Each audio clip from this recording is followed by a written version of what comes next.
This is the Renault Captur. It's been in the market for some time now, but how much do you know about this car? That's what I'm here to answer.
Let's get to the looks of the car, and as you can see, it's a great looking car. Wherever I've taken the car, it doesn't fail to capture attention. It always has the heads turning around on the road, and the headlights and the indicators, and this has fog lights and DRLs that are shaped in the first letter of the car.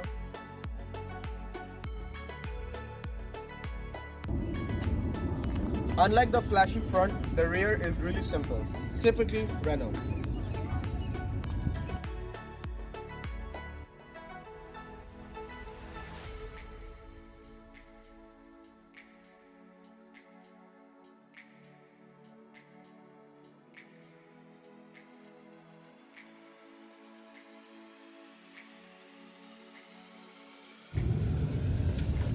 So the boot in the Renault Captur is around 350 liters.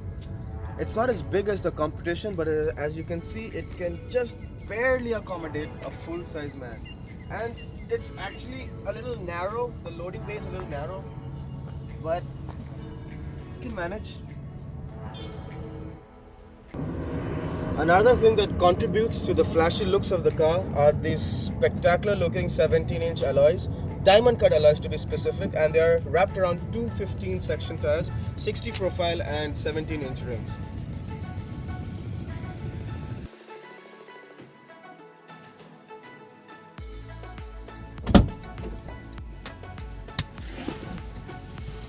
So the first thing you notice when you enter the car is the ivory and the ebony interiors, and you see this fabulous stitching on the seat, and then you're greeted to a touchscreen system in front.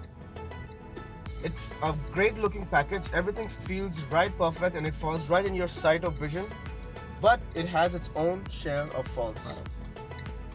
So the center console comprises of the lock button. It's a very weird place to have it. The hazard button, a touchscreen infotainment, and the AC controls, rounded off with this brushed bronze finish. So the screen is a very basic unit. It's the same one that comes in a 4 lakh quid, which is a real downer when you're paying so much money for this car. It's got radio, it's got Bluetooth, aux, USB, satellite navigation, and the works.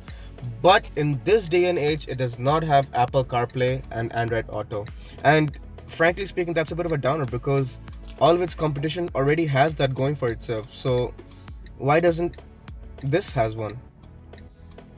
So this is the speedometer of the car. It's got a digital speedometer, it's got a trip A, it's got fuel use consumption, it's got range, it's got current kilometers per liter, it's got average kilometers per liter, it's got how much fuel you've used, which I find to be very unique, and that's it. That's all the detail you have. You've got a big digital speedometer in between. You've got a huge fuel gauge in the side, which I don't know why it's so big, and you've got a tachometer on the other side. It looks really good, and it looks really good at night. So good job to Renault for packaging this in the car. As you can see now, I'm seated in the back seat of the car, and it's a pretty nice place to be in. You've got a really big armrest with cup holders. You've got rear AC vents, And overall the space is really nice in here for even big people. Like, it's for my driving position. I'm 5'8", and I've got plenty of knee room for me. Downsides, however, are that windows are really small and the thigh support isn't quite ideal for me, but it's somewhere I wouldn't mind sitting for long journeys.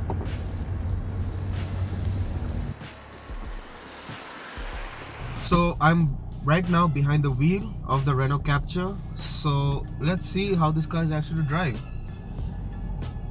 When you set off the car, you do instantly notice that the clutch is really heavy. Like, when you set off, you really notice that it's really heavy, and you have to use a lot of force to modulate the clutch, especially in stop-start traffic. Rest, it's a very easy environment to settle in, especially if you're driving this car for the first time. It's actually very easy to just settle in and just zoom off. Another thing I'd like to mention is that the gearbox is not the smoothest around. It's a little notchy, but again, it's not so bad. There are worse gearboxes around in the market.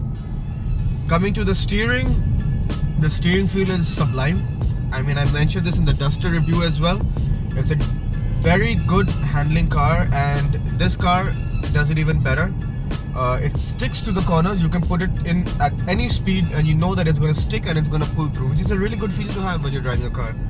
But there is a downside though. So whenever you corner this car really aggressively, there is a certain kickback in the steering where it tries to center itself mid-corner, which is a little scary sometimes, because it's like you turn and the steering fights the other way around. It counter-steers itself, which is not something you would want when you're really pushing it on the limit. But this car has it, and you do eventually learn to live with it. Coming to the ride is amazing. You can take it over bumps, you can take it over speed breakers. You won't feel anything. I mean, I took lots of people in this car, my friends, my family, and they were just bowled over with the ride quality. I mean, I took it to the same stretch of road I take every car in, and so far they've loved this the most. That's how good this car rides. Though yes, I must mention that this car does have a much stiffer ride than the Duster all-wheel drive. That thing rides much better than this, but this is still not far off than the Duster, and that's pretty good considering it's a better looking package than the Duster, because let's face it, the Duster feels really old now.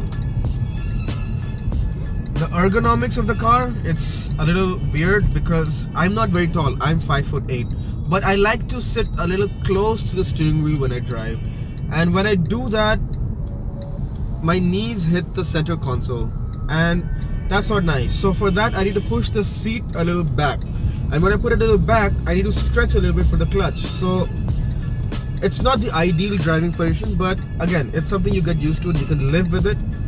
It might irk you the first time you get into the car, but it's okay, you know, you can live with this. Rest, overall, it's great. You know, you get great visibility. You can see the bonnet of the car.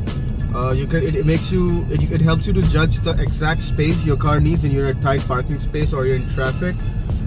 You've got big mirrors on the side. It's really big and it gives a great view of the car. So that's certainly something that really helps you in tight spaces and everything. Plus it has the auto folding, so you know, I can actually fold the mirrors, and it actually helps me save the mirror from getting knocked down by a wild biker. The armrest is a little small. I mean, it's just there, it's a formality. It's too small, it doesn't move forward, and I really have to stretch forward to put my arm in it, which really defeats the purpose of it. The ergonomics on this is much better than the Duster, because finally I have a Renault car which has window controls on the door, so I can actually use it. The steering wheel has only cruise control buttons, if you guys remember. That's exactly what the problem was in the Duster. There's a small stalk behind the steering wheel that has all the Bluetooth controls, audio system controls, and the works. I mean, overall it's a really nice car to live with, and it's pretty pricey at 17.5 lakhs on road. It's pretty pricey, but I hear that there are lots of discounts going on, and with the discounts, this suddenly becomes a very value for money proposition, and that's something that's really, you know, keeping my mind going, because I feel like, you know what, is there anything else worth for the money? I don't think so, because 15.5 lakhs is just ideal for this car, and I think it's a perfect car to use it around daily. You've got a decent boot space, you've got decent space in the back for your passengers. Overall, it's a great package. It drives well, it's got a great ride quality, it gives great fuel economy. I've been driving it, I'll be brutally honest, I've not been babying the car around. I've been pushing the car hard, and I'm still getting 15.5 kilometers per liter in the city. So in the highway, I'm pretty sure I got over 18 kilometers per liter, which is commendable, really commendable, because this car is not light, it's pretty heavy, and still extracting such kind of mileage out of the car, it's amazing. And I was not hypermiling, I was just driving the way I did, so it's amazing. It's a great AC. The AC cools on a hot summer day. It's quite wide. I mean, you know, you can have people in here and you won't be rubbing elbows with them. Overall, it's a great package. And this car has no turbo lag. You can actually just zoom off, and it revs much more freely than the Duster. You can actually see it just pulls. The Duster struggles in the top end. This one actually pulls all the way to the red line really nicely, and you can actually go past cruising speeds really easily. It's got 6 gears, and you can actually keep on pulling. Pulls nice. Good performance on the car here. Oh, no, sorry. So to sum it up, I'd say it's a great car. It's got a ton of features. It's got full safety. It's got all the safety kit you need. It's got good space. It's got decent boot. It rides well. Yeah, there are a few flaws, like I don't like the infotainment system, I don't like the small armrest, I don't like the volume control stalks.